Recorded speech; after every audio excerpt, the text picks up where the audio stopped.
A los 5 años comenzó a hacer reír a México. A los 12 ya era uno de los niños más queridos de la televisión. A los 20 años, millones de personas crecieron viéndolo como parte de su propia familia. Pero a los 22 años de vida adulta, su historia no terminó entre aplausos. Terminó en una carretera, rodeado de patrullas, con un disparo que aún hoy sigue generando preguntas. Pero antes de comprender la controversia, es necesario que te suscribas al canal, que le des me gusta y que comentes en qué programa de TV conociste a Octavio Ocaña. La Corcholata TV.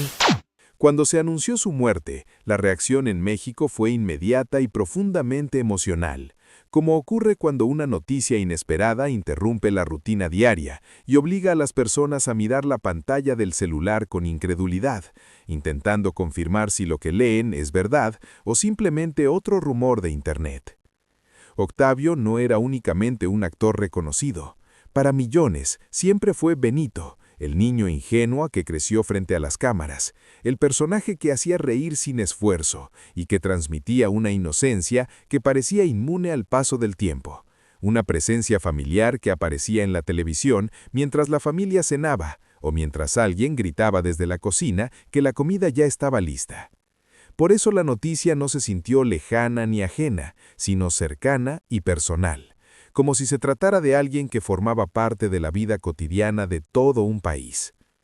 El actor murió tras una persecución policial en el municipio de Cuautitlán Izcalli, en el Estado de México, y los primeros reportes oficiales indicaron que elementos de seguridad intentaron detener el vehículo en el que viajaba, lo que derivó en una persecución que terminó cuando la camioneta se impactó, tras lo cual se informó que Octavio presentaba una herida de bala y que el disparo habría ocurrido dentro del vehículo. Una explicación que buscaba cerrar rápidamente los hechos, pero que desde el inicio generó dudas entre familiares, seguidores y gran parte de la opinión pública.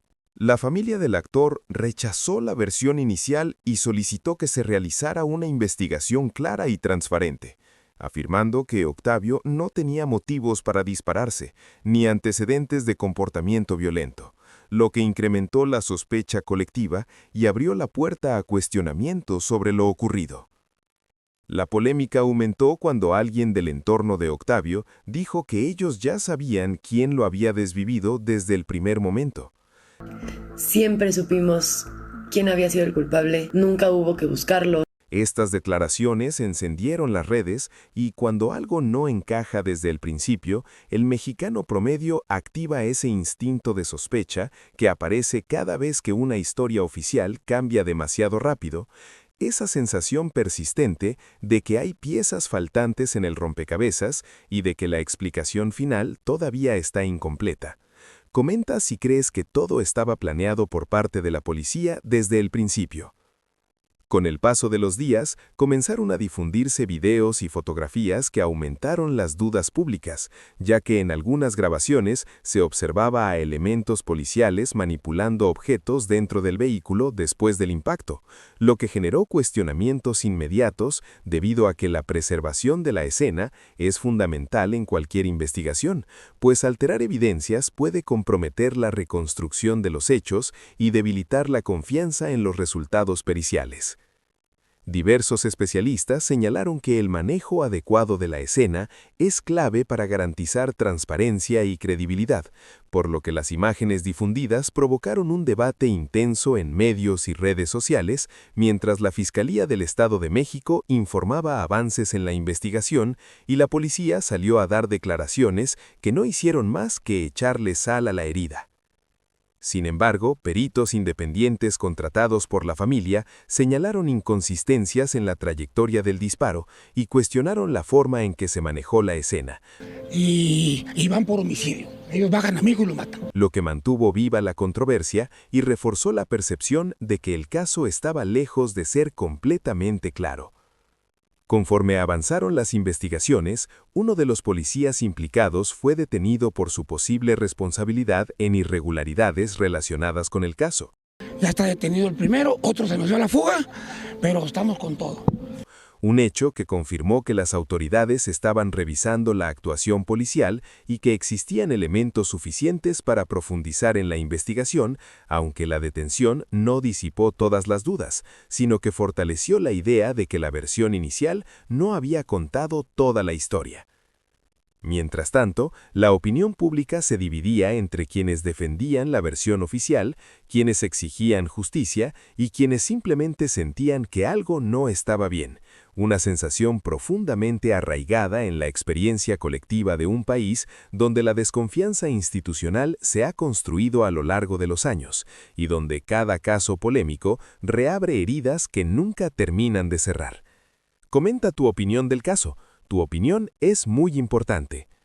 Durante el proceso legal y mediático, comenzó a circular ampliamente un audio filtrado, cuya autenticidad y contexto han sido discutidos, en el que presuntamente se escucha a uno de los policías implicados relatar lo ocurrido aquella tarde. Compañeros, sí volaron al morro ese de vecinos, va, güey, se les fue el... A plena luz del día, cuando los hechos que sacudieron al país se desarrollaron lejos de cualquier escena nocturna misteriosa, sino frente al sol, al tráfico y a la vida cotidiana que seguía su curso como si nada extraordinario estuviera pasando.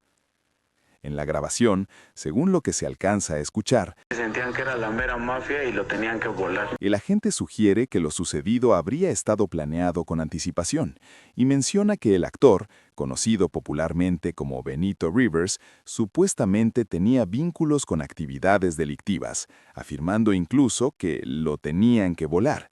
Una expresión que provocó indignación inmediata, porque para millones, Benito no era un criminal ficticio de serie policíaca, sino el vecino torpe y noble que apenas podía con sus propias ocurrencias.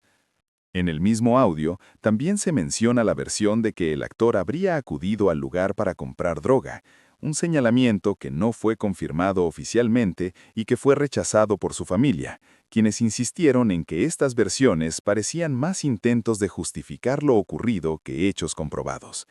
Y como suele suceder en México, cuando aparecen versiones contradictorias, la gente no sabe si está viendo una investigación oficial o el guión de una telenovela que nadie pidió. Asimismo, en la grabación se plantea la hipótesis de que los disparos que provocaron su muerte no habrían provenido desde la parte trasera del vehículo, sino que el disparo fatal habría ocurrido cuando el policía que lo interceptó lo amenazaba con su arma, y presuntamente el tiro se habría accionado de manera accidental. Una posibilidad que, de confirmarse, cambiaría completamente la narrativa inicial del caso. La difusión de este audio intensificó la polémica, no solo por el contenido que sugería una historia distinta, sino porque reforzó la sensación colectiva de que aún faltaban piezas por encajar y de que incluso a plena luz del día la verdad podía permanecer en sombras. Expertos en seguridad han señalado que el uso de fuerza letal debe ser siempre el último recurso y que toda intervención policial debe regirse por principios de legalidad, necesidad y proporcionalidad, elementos que se volvieron parte central del debate público no solo para entender lo ocurrido, sino para cuestionar cómo se aplican estos principios en la realidad cotidiana. Deja en los comentarios tu opinión acerca de cómo debía proceder el policía. Mientras la familia de Octavio continuaba exigiendo justicia y esclarecimiento total de los hechos, el caso comenzó a trascender lo judicial para convertirse en un símbolo de algo más profundo: la desconfianza ciudadana hacia las autoridades, el temor al abuso de poder y la necesidad urgente de transparencia institucional. Las conversaciones dejaron de centrarse únicamente en lo sucedido aquel día y comenzaron a girar en torno a preguntas más amplias y dolorosas. Si las autoridades están para proteger, ¿cómo una persecución terminó en tragedia? ¿Y qué garantías existen para evitar que algo similar vuelva a ocurrir? En un país donde la confianza no se otorga fácilmente y donde la experiencia colectiva ha sido marcada por casos polémicos y explicaciones incompletas, cada nueva revelación parecía abrir más preguntas en lugar de cerrarlas, reforzando la sensación de que la historia completa aún no había sido contada. Conforme avanzaban las investigaciones, las autoridades realizaron peritajes balísticos, reconstrucciones de los hechos y análisis forenses con el objetivo de determinar con precisión lo ocurrido durante la persecución, mientras la familia insistía en que se tomaran en cuenta peritajes independientes para garantizar imparcialidad. Esta coexistencia de versiones generó un ambiente de incertidumbre que muchos mexicanos reconocen bien. Esa sensación persistente de que existen dos historias corriendo al mismo tiempo y ninguna logra convencer por completo. La Fiscalía confirmó irregularidades en la actuación policial y se iniciaron procesos judiciales contra agentes implicados, lo que reforzó la percepción de que el caso era más complejo de lo que se había presentado inicialmente y que la narrativa oficial inicial había sido, cuando menos, incompleta. Con el paso del tiempo, el proceso judicial avanzó y un policía municipal fue declarado culpable por abuso de autoridad y homicidio relacionado con el caso, confirmando responsabilidades dentro de los hechos investigados y marcando un punto importante en la búsqueda de justicia. Para muchos ciudadanos, este avance significó que el caso no quedaría impune y que la presión social había contribuido a evitar el olvido. Para otros, la resolución no disipó completamente las dudas ni cerró la herida emocional, porque aún persistía la sensación de que no todas las preguntas habían sido respondidas. Mientras tanto, el nombre de Octavio Ocaña comenzó a aparecer en homenajes, protestas simbólicas y mensajes de figuras públicas que exigían justicia y transparencia, reflejando el impacto emocional que su muerte provocó en la sociedad. Octavio no representaba solo a un personaje televisivo, representaba una etapa de la vida para quienes crecieron viéndolo, una presencia familiar que acompañó momentos cotidianos y que ahora estaba ligada a una tragedia que nadie esperaba.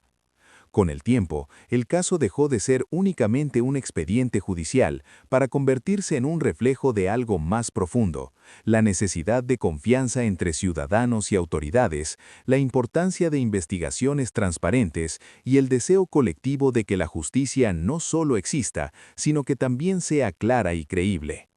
Porque cuando un caso deja más preguntas que respuestas, la herida no cierra, y cuando esa herida pertenece a alguien que hizo reír a todo un país durante años, permanece abierta mucho más tiempo, recordándole a la sociedad que la memoria colectiva no se construye solo con recuerdos felices, sino también con las preguntas que aún esperan respuesta.